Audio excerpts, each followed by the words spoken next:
Hello and welcome to Wellbeing. I'm Jack Hodgins. Today we'll be discussing the aged care sector in Australia. We are joined by Professor Yun-Hee Jeon from Sydney University. Professor Jeon is a registered nurse and leading researcher in psychogeriatrics and gerontology, focusing on the elderly population in a personalised way. Hello Yun-Hee and welcome to the program. Hi. Why is it important we look after our elderly Australians? I think that's an interesting question, why it is important. To me, that's not a question that I come up automatically in my head. You know, older people they're an important part of our fabric of our society. You know, people talk about aging population or in a negative way, but you know, older people They have contributed a great deal throughout their life, and also in their old age, they contribute a great deal to our society and to their families. It's really important that we provide support, care for those people in their needs. How well does Australia treat its older population? By and large, people, treat older people with respect. I guess,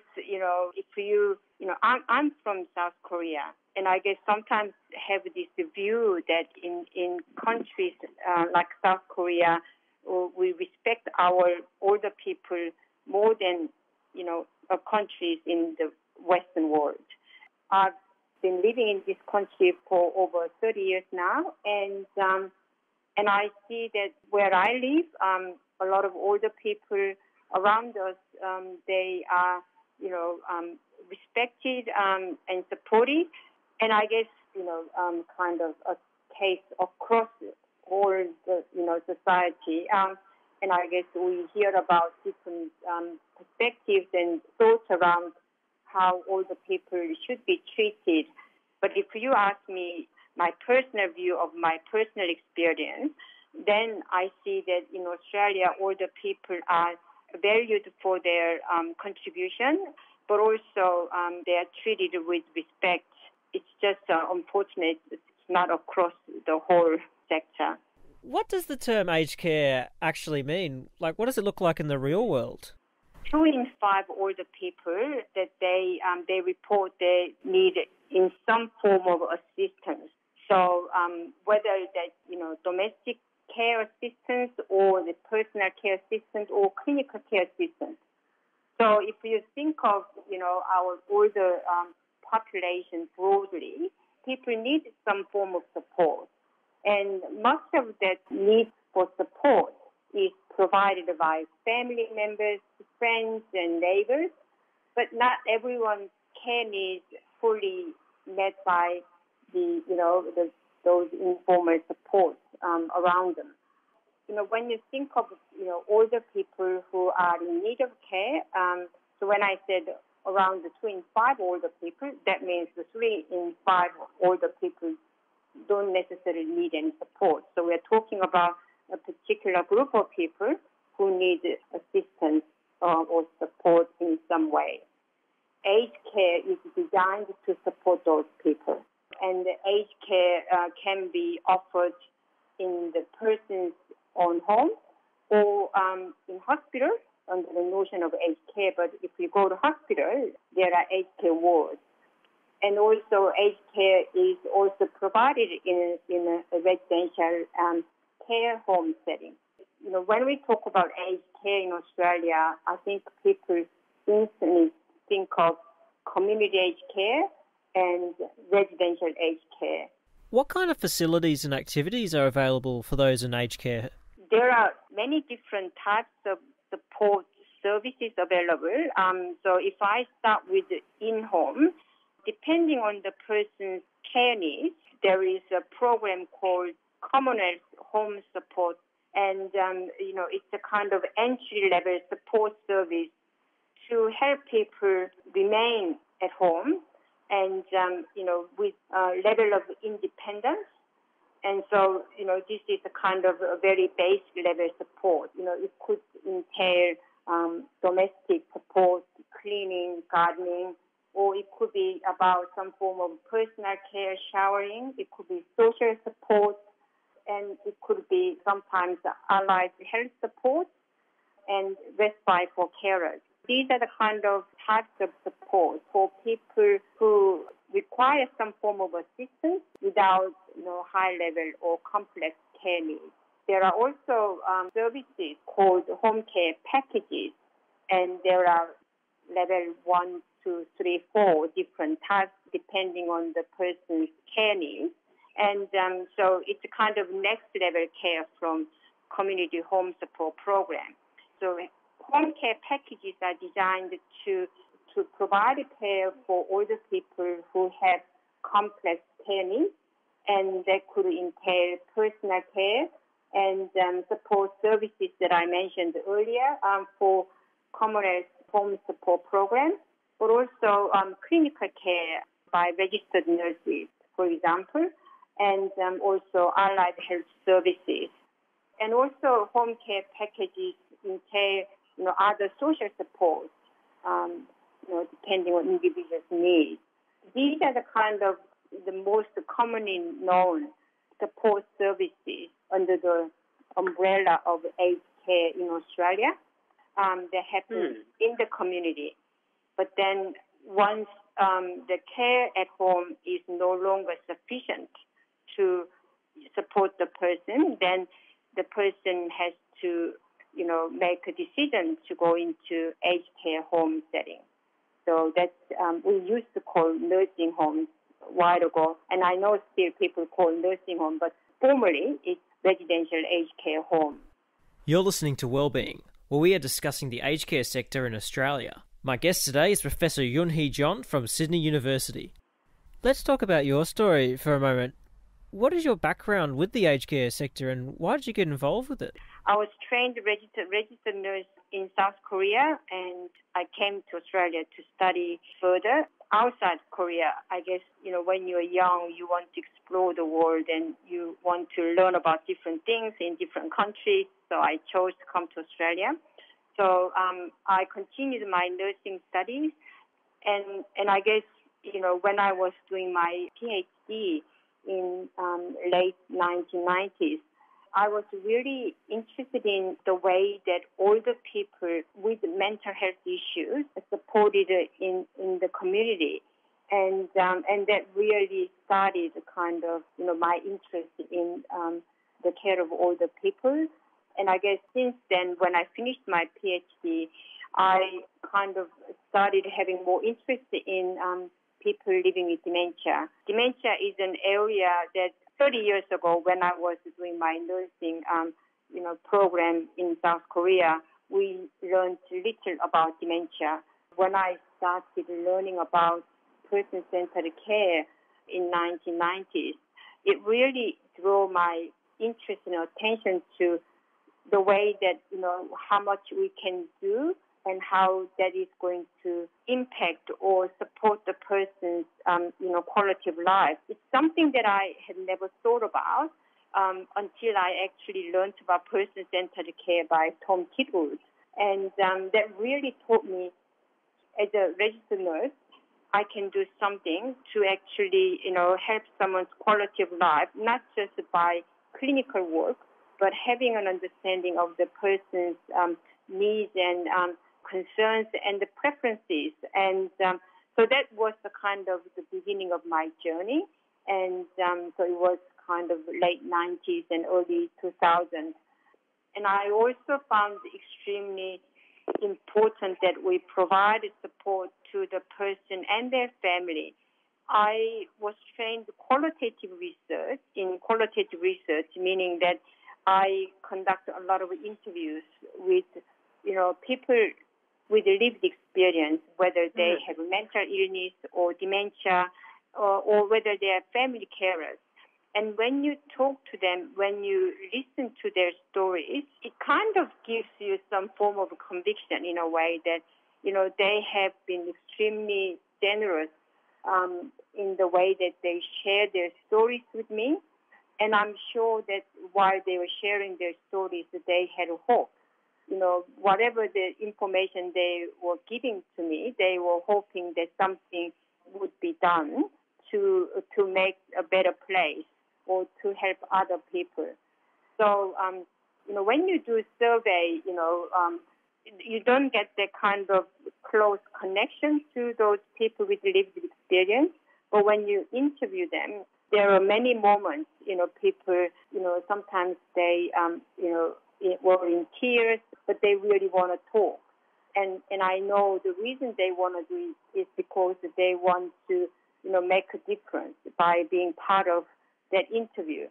So, a lot of stories that I heard in, early, in 1995, I still remember a place where I visited someone's house and, they offered me a cup of tea and they sat down and we talked for 1.5 hours and they were just so grateful that there was someone listening to them.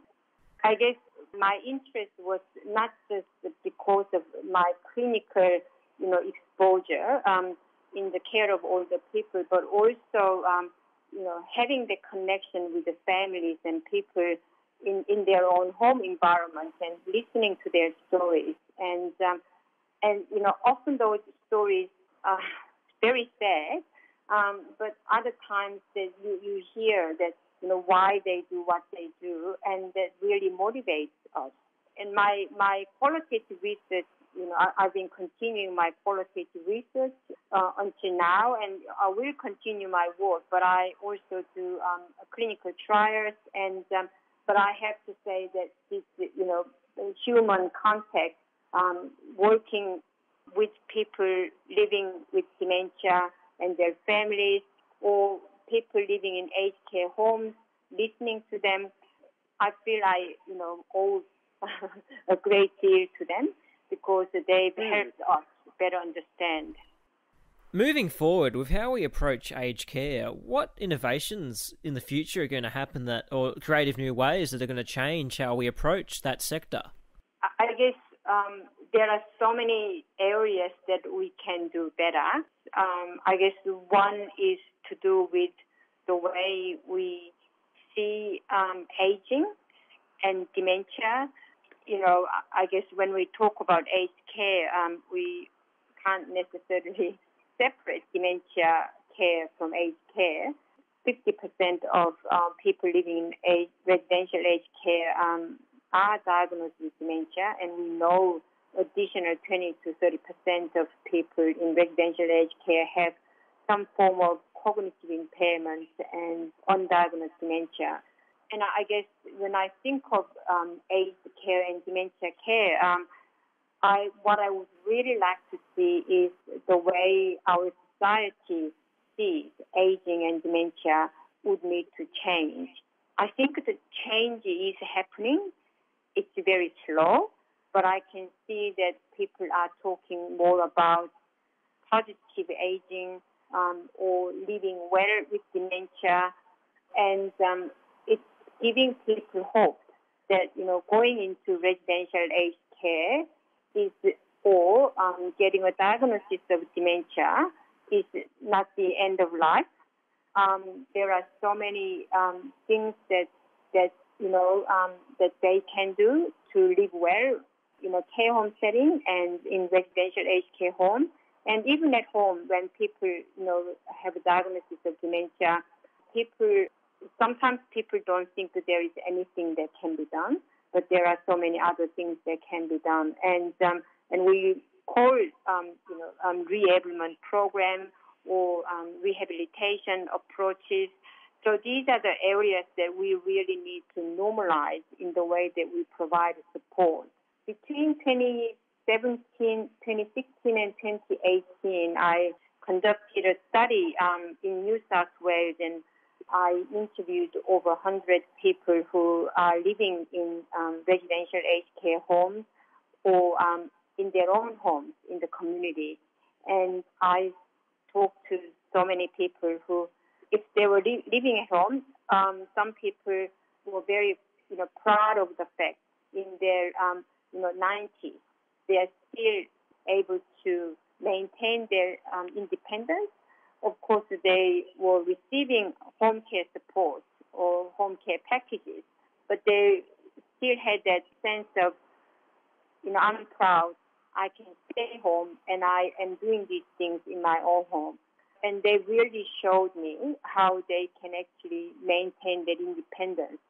So my work around reablement and rehabilitation really is about helping people believe that there are ways to maintain and or sometimes improve their independence, even in their later, in their 80s and 90s, and even if they are receiving care services in their home.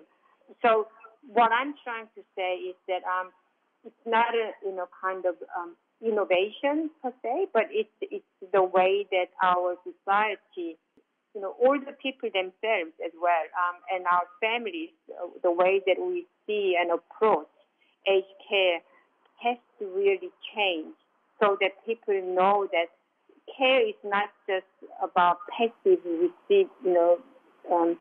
receiving care. It's actually about whoever is providing care and whoever is receiving care. It's about working together to maintain, that client or the person's independence. So I think that's what I really want to see. And I've seen people in residential aged care home. They actually found a place that they could go beyond what they thought they could do. I met a person in residential aged care home who learned to paint for the first time in her life until, she came to the care home. Before she came to the care home, she didn't even know she had the talent. And, now she was able to paint rather than feeling anxious about things around her. And I have this kind of very clear memory of her room full of paintings on the wall. And she, gives her paintings to other people. She gave the painting to other people. So for Christmas presents or staff and families and friends and I have her painting in my office and in my university. So it's and so this is something I think we often forget, that when someone is receiving care, we don't recognize that everyone wants to give as well. So there were several years ago that there was a study in South Australia asking people the meaning of a good life. So what is a good life to you? And the people, about 770 people were interviewed, and they actually found about 6 main concepts. And one of them was being in control. Another one was people having sense of belonging. But another one was being able to contribute. And so having purpose in life is really important. So I think we need to actually understand, healthy aging or living well in old age or positive aging. All these things actually involve not just having physical health. It is also about connecting with other people having sense of independence, being in control, but also being able to contribute and belonging. So once we know these things are really important, then we work with the people so that they can actually feel that they're not just receiving a support all the time. I think aged care is unlike a hospital acute care, which often focus mostly on clinical aspects. A lot of people in aged care homes, they have complex care needs. So it's about balancing the clinical care and also, understanding that they have social needs as well. And I think the failure in our aged care often relates to, one dominating. It goes to one spectrum only. They are very good with the social care, completely ignoring the importance of clinical care, or they just focus on clinical aspects, completely ignoring social aspects of care. So I think having that balance is really important when it comes to aged care. And we are doing it. I think the aged care sector, and the narratives about aged care and dementia are changing. It's just not changing fast enough. But it's kind of my hope that we see more of those things. And when we constantly hear about negative aspects of aged care, it is difficult for our future workforce to choose aged care as their choice. I'm in nursing school, and we have amazing students who want to become a nurse. Students who have degrees, it could be pharmacology, it could be engineering, it could be economics. They have bachelor's degree elsewhere, but they are mature age students, and they have worked in other industries, but they want to become a nurse. They are so driven and motivated that they want to become a nurse, and I'd love to see my students choose working in aged care as their top priority. What they see on TV or hear through media doesn't really motivate them. It's an amazing specialty for nurses to work in. I don't feel that they hear enough about amazing opportunities. We have opportunity to change our societal view about aged care. What that means is that people feel more proud of working in aged care rather than feeling that they're not valued, because we need a lot more work to bring more nurses to work in aged care. But I think it is important that we have better messaging in the way that we talk about aged care, so that our future workforce feel more motivated to work in this area. You're listening to Wellbeing, where we are discussing the aged care sector in Australia. My guest today is Professor Yun-Hee Jeon from Sydney University. I think those are some really good points too. I think we really touched on a lot of good things then, because it seems like we have a lot of opportunities in front of us, and also already a lot of the people that are actually in aged care can have some really positive and great experiences. And it's interesting because the media doesn't seem to be getting that. They just don't seem to give that kind of look upon it. They kind of give it a more negative look. Why do you think that is? I suspect one of the things to do relate is that people are not necessarily interested in hearing about positive things. I think if you turn on your TV, when you hear about disasters, terrible things, people are more drawn into those stories. And maybe that's part of the play. I mean, that's just one potential reason. But I feel that, as I said, we all have responsibility. Like me, myself as an educator and as a researcher, I have responsibility to really speak up about the importance of, or the value that aged care nurses or nurses working in aged care and also working in any setting, hospital setting, a community setting, their work is just amazing. Our work, because one of my clinical trials is about looking at the effectiveness of reablement program for people living with dementia at home. So we have designed the program that is delivered over a 4-month period for people living with dementia and their families. So the program has a registered nurse and occupational therapist and other allied health professionals working as an interdisciplinary team.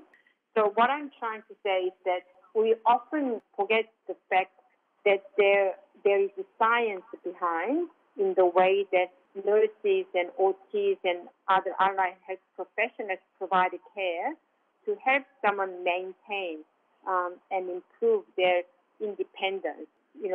Train nurses and allied health professionals to be able to offer this kind of care, but also at a system or service level that there is opportunity for those nurses and allied health professionals to work together to support people to stay home, independently as long as possible.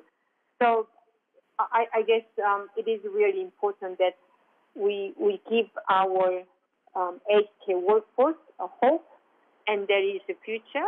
There are a lot of things that we don't know, but there are a lot of things that we already know that they work. And I guess the challenge is how we actually bring this well-established evidence into day-to-day practice, and how we actually train our nurses and allied health professionals to be able to do those things that they have learned.